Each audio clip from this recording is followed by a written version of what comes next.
It's a simple song for simple feelings.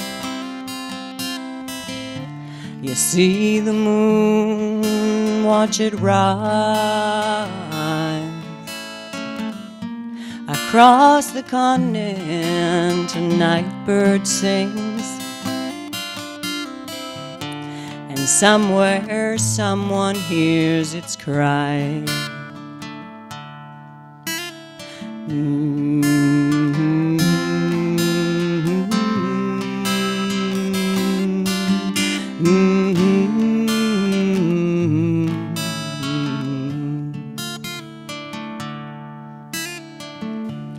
Disillusion, keep your head down, 'cause if you do, they'll never know. You'll have no answers to their questions, and they will have to let you go. And disenfranchised revolution, they take away by right what's yours. They make you martyrs of your own cause, and they don't know what cause it's for.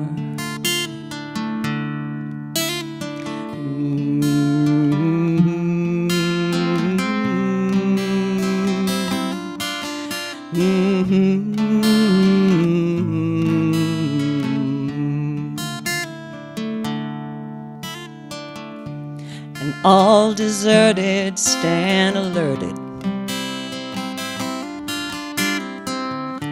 They love you when you're all alone. You find a red rose in the morning light. You wait the night and find it gone.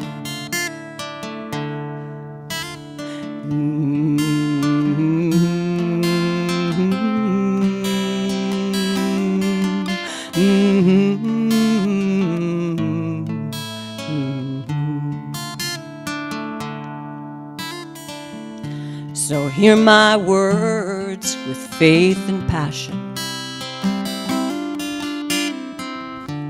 For what I say to you is true. When you find the one you might become, remember part of me is you. Remember, part of me is you. Good morning. Welcome to the First Unitarian Church of Hamilton on this beautiful sunny Sunday morning. We welcome those here in the sanctuary and those who have opted to join us from home with their slippers on. The online folks are muted, and I would ask the people here do the same. Please ensure that your devices are turned off. I want to thank today's service team, which includes music ministers Marianne Forbes and George Zavarisi and Rachel Derry, tech team Bruce McPherson, Josh McIntyre, Brian Carey, and John Elliott, and guest speaker Denise Davey. Today's service is streaming live from the church in Hamilton, which is on the sacred lands of many peoples. We live upon the traditional territories of the Erie, Neutral, Huron-Wendat, Haudenosaunee, and Mississaugas. This land is covered by the Dish with One Spoon Wampum Belt Covenant, which was an agreement between the Haudenosaunee and the Anishinaabe to share and care for the resources around the Great Lakes. As settlers, we continue to benefit from this land and its resources. As settlers, we must ask ourselves how or if we have shared and cared for this earth and its gifts. Facing the truth is hard. Truth must come before reconciliation. Whoever you are, whomever you love, wherever you are on your journey of faith or search for meaning, today you are one of us, and you are welcome in this house of worship. Our mission is to nurture one another, serve the community, and inspire action to heal the world. Our reading this morning is Wild Geese by Mary Oliver. You do not have to be good. You do not have to walk on your knees for 100 miles through the desert repenting. You only have to let the soft animal of your body love what it loves. Tell me about despair, yours, and I will tell you mine. Meanwhile, the world goes on. Meanwhile, the sun and the clear pebbles of the rain are moving across the landscapes, over the prairies and the deep trees, the mountains and the rivers. Meanwhile, the wild geese, high in the clean air, are heading home again. Whoever you are, no matter how lonely, the world offers itself to your imagination, calls to you like the wild geese, harsh and exciting, over and over, announcing your place in the family of things. Our chalice is a reminder of the light and hope of our faith. We light it each time we gather to remind us of the sacredness of our time together. I would like to invite Denise to light our chalice this morning.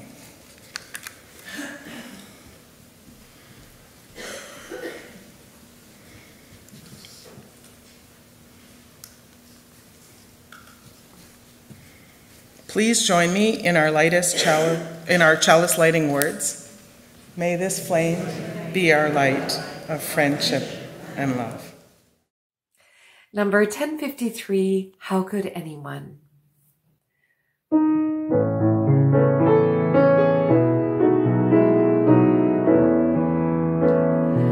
How could anyone ever tell you you were anything less than beautiful? How could anyone ever tell you you were less than whole?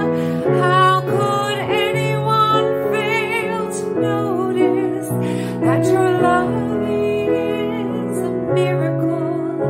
How deeply you're connected to my soul.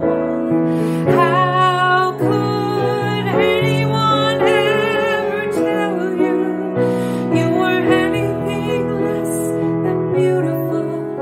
How could anyone ever tell you you were less than whole? How could anyone fail to notice that your loving is a miracle? How deeply you're connected to my soul.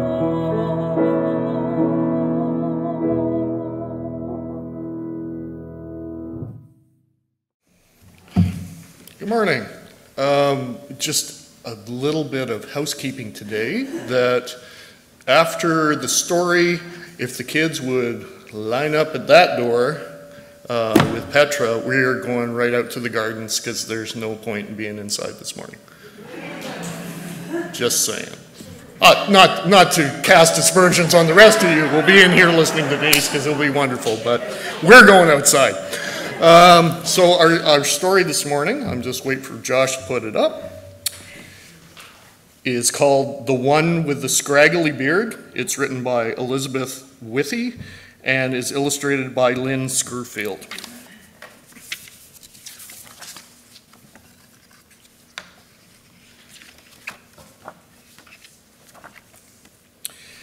There is a man who sleeps under the turquoise bridge. I call him the one with the scraggly beard. The one with the scraggly beard laughs like a magpie and smells like our garage on hot days. His cart goes creakety, rattle, screech, creak.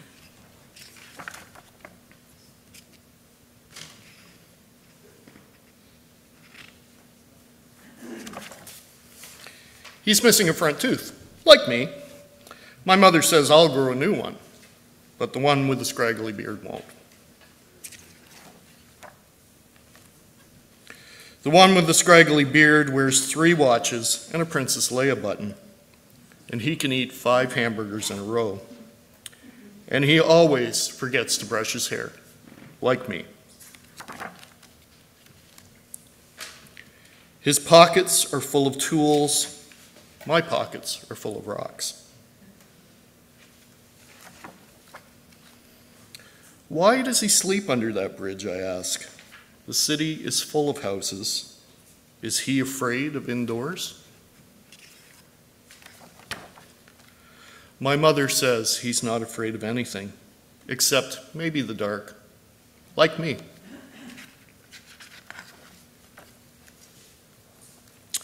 Will I sleep under a bridge one day, I ask? Will I have a scraggly beard?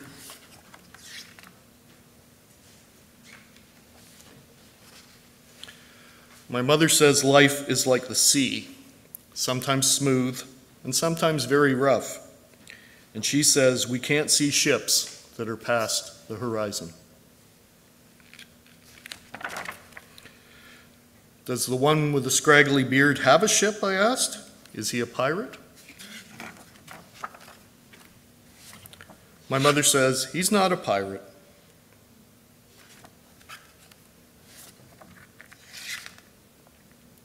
He's a little boy like me.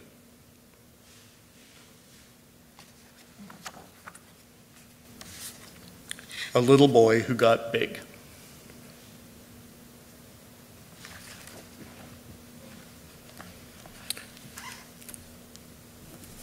And that's the end of our story this morning. So, if the kids want to line up there, Rachel's going to sing us out.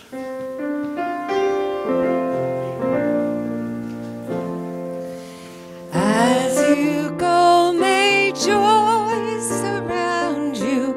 As you go, go in peace. Know our love is with you always. As you go, as you go.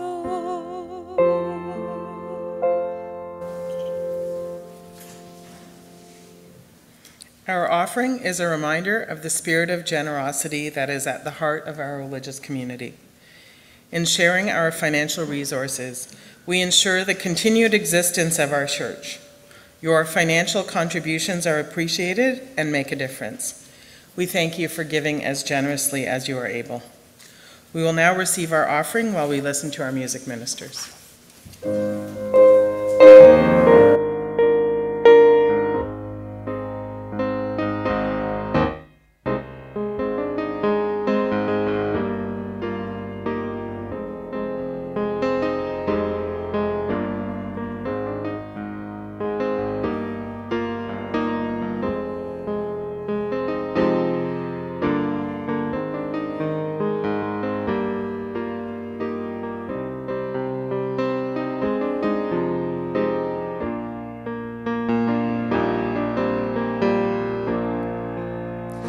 So when you hold out your hand selflessly and give help to the stranger in need, then whatever you do to the least of these, you do to me.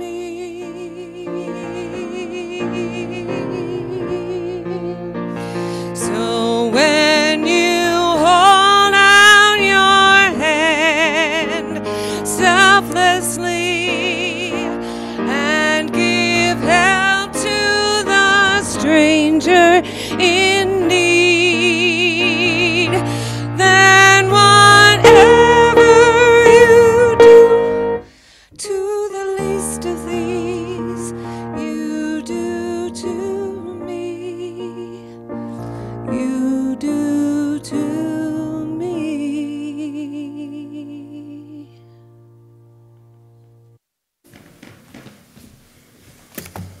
Your gifts in support of our ministries to one another and to the community are appreciated. Thank you. In these moments of contemplation, I invite you to relax. Close your eyes if you like, and breathe deeply. Following our reading, there will be moments of silence, followed by music. This morning's reading is All That We Share is Sacred, written by Andre Mall. As we gather together, may we remember, when you share with me what is most important to you, that is where listening begins. When I show you that I hear you, when I say your life matters, that is where compassion begins. When I open the door to greet you, that is where hospitality begins. When I venture out to bring you to shelter, that is where love begins. When I risk my comfort to ease your suffering, when I act against hatred, violence, and injustice, that is where courage begins. When we experience the full presence of each other, because of our shared humanity, because of our differences, that is where gratitude begins. May this space be a table that is not complete until all are welcome. May this table be a space of beauty where together we create a series of miracles where all that we share is sacred.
Denise Davey is a nationally recognized award-winning journalist who worked at the Hamilton Spectator for 26 years, where she won a National Newspaper Award, was twice honored with Journalist of the Year by the Ontario Newspaper Awards, and won several awards from the Registered Nurses Association.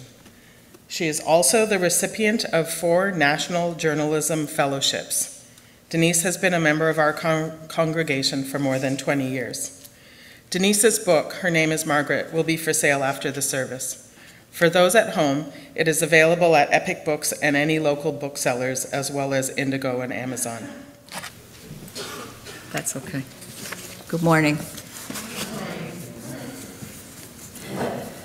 What if, after a long day, you wanted to unwind at home, be with your family, meet with friends, relax on a couch, but you had no home to go to? What if you had a home, but you lost your job, couldn't pay your rent, were suddenly forced into a shelter? Then, at the shelter, when the bed bugs and the overcrowding and the violence became too much, your only option was to sleep on the streets. Each and every person in this city and in cities across Canada who are homeless has a different story to tell. And this morning I want to tell you about Margaret's story. When I met Margaret at a downtown homeless shelter on a cold winter night many years ago, her story became my starting point for my understanding of the homelessness crisis we actually see today.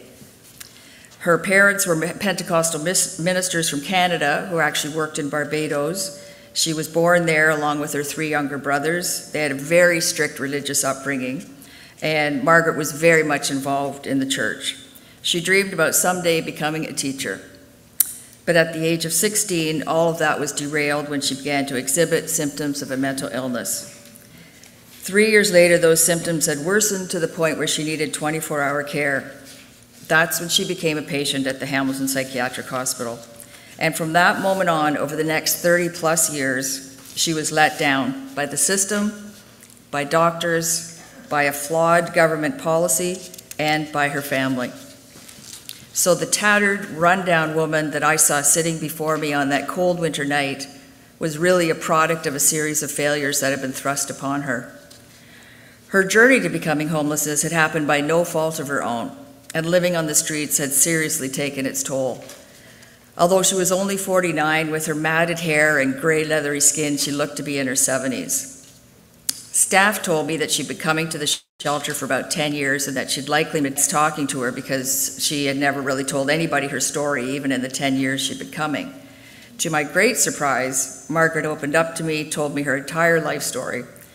And what I learned both from her that night in meeting her and from later being able to access her medical files changed everything that I thought I knew about homelessness and about homeless people. What I learned was that tens of thousands of people like Margaret had been the victims of a flawed government policy that had pushed them out of psychiatric hospitals in order to close the beds, save the government money, and into a community where they were met with zero supports. Margaret had spent 24 years at the HPH, and in that time she'd been moved into these rundown boarding homes in Hamilton more than 9 times. Each move ended more disastrously than the last. The government did not care about the outcome of people. There was no follow-ups, no checking. And so they had no idea how people were faring. They just wanted to shut the beds. So in return, the government was supposed to open mental health clinics, supportive housing, hire outreach workers and nurses to help all these people once they left the hospital. The clinics were never opened. The subsidized housing, supportive housing was never opened, and the staff were never hired. So patients like Margaret, no surprise, went from 24/7 care in these rundown homes into communities with zero supports. It meant that Margaret and tens of thousands of others who were impacted by this were suddenly forced to fend for themselves. The outcome has been catastrophic, and we see it on our streets every day. It created an entire subculture of homeless mentally ill people who are barely existing on the streets today. And in fact, even coming up Dunder, and I passed somebody on the bridge pushing a grocery cart. So what would happen was really no surprise to anyone. In short period, Margaret would stop taking her medication and go into free fall. She would spiral into the chaos of her schizophrenic mind and eventually end up on the streets. She was an incredible survivor, and when I met her, she knew every back alley, every park bench, and every laundromat in the city where she could lay her head at night. She really was amazing. And she knew every church and agency that served a hot meal. So she was able to survive for more than 10 years. She was in fact so well known by people all over the city that she earned the nickname Princess Margaret. And she had navigated all of it through the distorted lens of schizophrenia. The bed closure plan that began in the 1960s was called deinstitutionalization. And by the time it ended in the late 1980s, 80% of psychiatric hospital beds in Canada had been closed. Today, more than 40 years later, after those closures began, the government has still not replaced those community supports, which means people are still being impacted and are still falling through the cracks and becoming homeless. This hasn't only impacted them, it's also impacted their family members, who are often the forgotten victims of this plan. And in fact, the book that Tim just read, which was so beautiful, I love that book, was written by, the author was the Scraggly Beard man's sister. So she has lived this with her brother and trying to support him for years. It's because of those bed closures that more than 70% of homeless people we see on the streets have a mental illness. And actually among the chronically homeless that Margaret was a category of, who've been on the streets the longest, it's about 90%. And that's why it's so important to recognize that people who are homeless are not there by choice. They've ended up on our streets because they have nowhere else to go. And they reject shelters for actually very sound reasons. The rate of COVID-19 in shelters is about 7 times higher than the general population, and today many, many of our shelters are in outbreak mode. Women are homeless because there simply aren't enough beds. And in Hamilton at Mary's Place, which is the largest shelter for homeless women in the city, their annual turnover rate 1 year was more than 2,400. That's how many times women were turned around in 1 year due to lack of beds. Many people reject shelters because they were a victim of violence there, and I know that happened with Margaret. And again, it's especially true if they're women. Or maybe they have a precious pet and it's the only thing keeping their anxiety at bay, and the vast majority of shelters don't allow pets, and I'm sure none of them in Hamilton do. Or, like I said, with Margaret, they're struggling with an untreated mental illness and they can't manage the loud, confined spaces. So in short, people are living on the streets because they've run out of options, not by choice. The reality is that our shelters are so severely underfunded, they often have to close a program to open a new one. And the one-size-fits-all shelter system means that many beds are squeezed into these small spaces, so if you can't handle the crowds, you're out of luck, you're on the street. But beneath Margaret's craggy, run-down exterior, she was actually this really gentle, funny soul who was just trying to get by. And my hope in writing her story was that I could humanize homelessness and show people that everyone on the streets has a son or a daughter, everyone has a name, and in Margaret's case, there's sometimes someone's mother. Margaret ended up there because of the failures of past governments who closed beds and failed to replace them with supports. But today's homeless are there because of the failure of our current politicians to act and to implement long-term solutions, which very much exist. In fact, Medicine Hat, Alberta eliminated homelessness over a 5-year period, and now they have a wonderful template for a system that other cities could be using. But instead of acting with compassion, our local city council introduced a new aggressive tear-down policy that's had a devastating impact. There was a fellow living in a parkette on York Boulevard for more than a year. Some of you may have seen him because he just lived in sort of a pile of rubble there. He absolutely refused to go into a shelter, and it may have been for very good reason. He may have suffered a severe trauma there. He clearly suffers from a mental illness. He was being kept alive for a full year by the kindness of strangers. People brought him food, clothing, sleeping bags. And under the city's new policy, however, in the last month, they've moved in 5 times and taken all his belongings. Each time, some people, like myself, actually go with sleeping bags and Tim's meals, and the next day, the city scoops it up.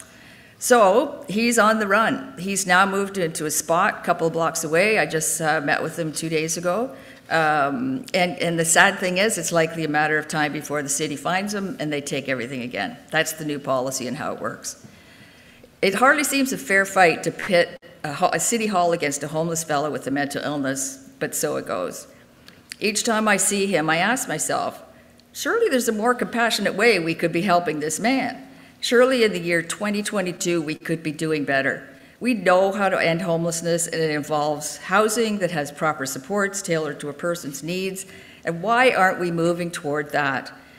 Many of us have heard about a tiny cabin project that's just waiting in the wings that could be providing housing for at least 10 people to start. Couldn't we be acting with greater urgency to see that projects like this actually happen? This fellow that used to live on York Boulevard, like Margaret, is just a product of a flawed system. He's not there by choice. He's there because, like Margaret, we have a grossly inadequate mental health services, we have lack of housing, and we have a very unfunded shelter network. But when I see him and other people who are homeless, I think it's little wonder that deinstitutionalization was called one of the biggest public policy failures ever to happen in Canada. As Unitarians, we believe in listening to the voices that have been silenced and learning the uncomfortable truths without looking away. We recognize that everyone deserves to be treated with respect and kindness, and that should not exclude homeless people. One of the things that drew me to the church more than 20 years ago was the common bond of respect and compassion, and I just love the value we place on social justice issues and the commitment we show to helping those who are less fortunate. Over the past year, I've had the pleasure of giving online talks to Unitarian churches across Canada, and during one of those talks, a person described her church as being a place where you could find both comfort and courage, which I just thought was perfect.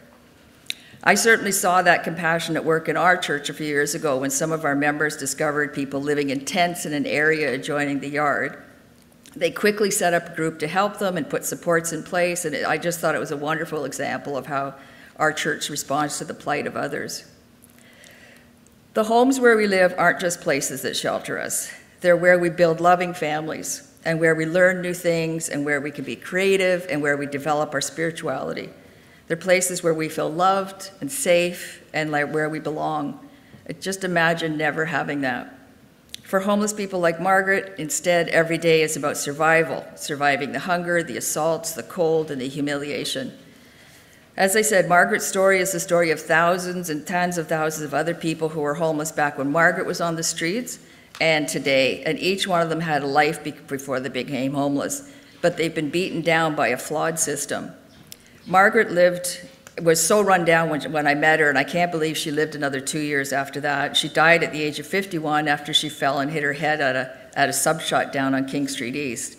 I truly believe with the proper supports and the consistency with taking her medication that she'd actually still be alive today, so it's just such a waste. I called my book Her Name Was Margaret to remind people that every homeless person you see has a name, that they were once children who had dreams and potential, and that was taken away from them so unjustly. I wrote my book to honor Margaret's memory and to ensure that her story won't be forgotten. It's also a call for compassion and a voice for all homeless people that says, we have not forgotten you. Thank you.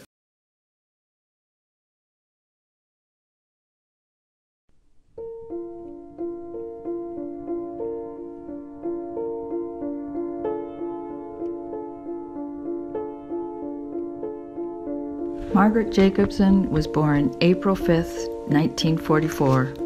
First child of Abe and Verna Jacobson, who were Pentecostal missionaries in Barbados. As a child, Margaret loved nothing more than drawing with her pastels, listening to the radio with her brothers, writing in her diaries, playing the accordion and piano in church, and going to the beach. How did this child with such promise become one of Hamilton's longest surviving homeless women? How did she go from top student and Sunday school teacher to a destitute woman who slept in the alleyways and alcoves of this city?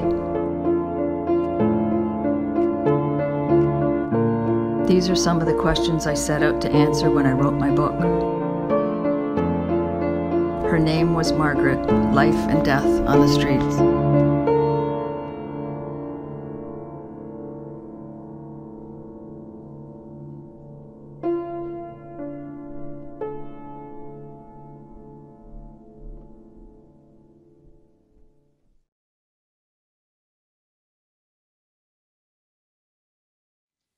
Hymn number 95, There Is More Love Somewhere.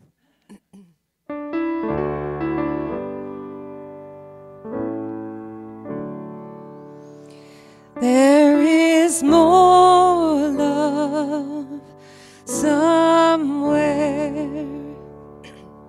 There is more love somewhere. And I'm gonna keep on till I find it. There is more love somewhere. There is more hope somewhere. There is more hope somewhere. And I'm gonna keep on till I find it. There is more hope somewhere.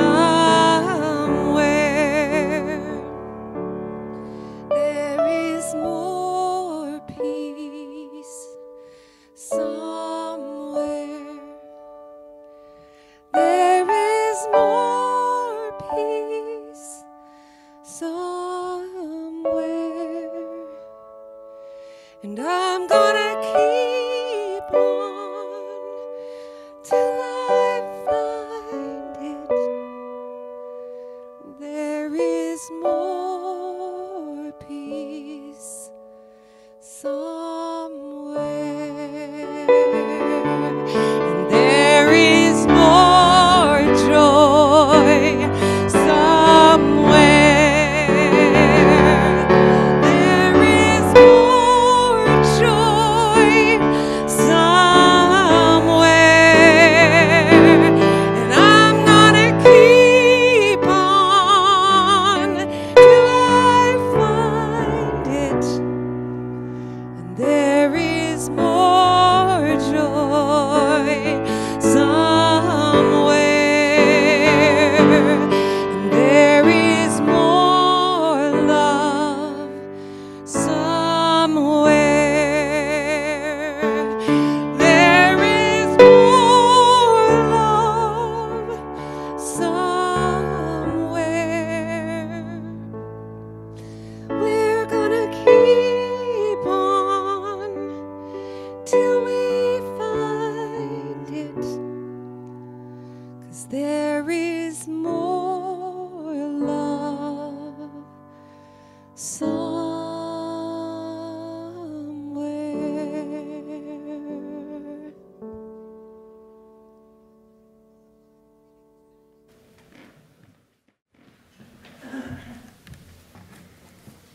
This reading is titled Benediction for the Pandemic, but could also speak to the way that we respond to homelessness, by Anya Samler Michael.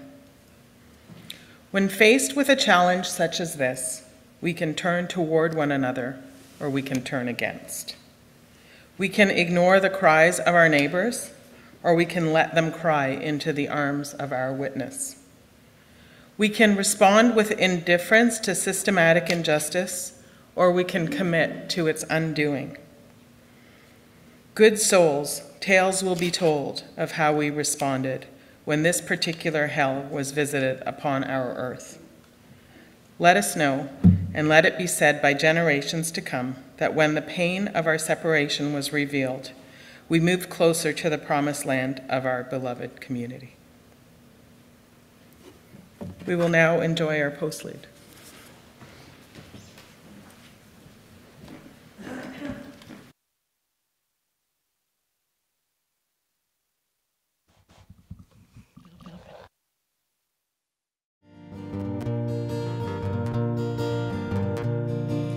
Oh, little red bird, come to my windowsill. Been so lonesome, shaking that morning chill. Oh, little red bird, open your mouth and say, been so lonesome, just about flown away. So long that I've been out in the rain and snow, but winter's come and gone. A little bird told me so. Oh, little bluebird, pearly feathered breast, 5 cold nickels, all that I got left. Oh, little bluebird, what am I gonna do? 5 cold nickels ain't gonna see me through. So long that I've been out in the rain and snow, but winter's come and gone. A little bird told me so. Oh, little blackbird on my wire line, dark as trouble in this heart of mine. Oh, little blackbird sings a worried song, dark as trouble till winter's come and gone. So long that I've been out in the rain and snow, but winter's come and gone. A little bird told me so. So long that I've been out in the rain and snow, but winter's come and gone. A little bird told me so.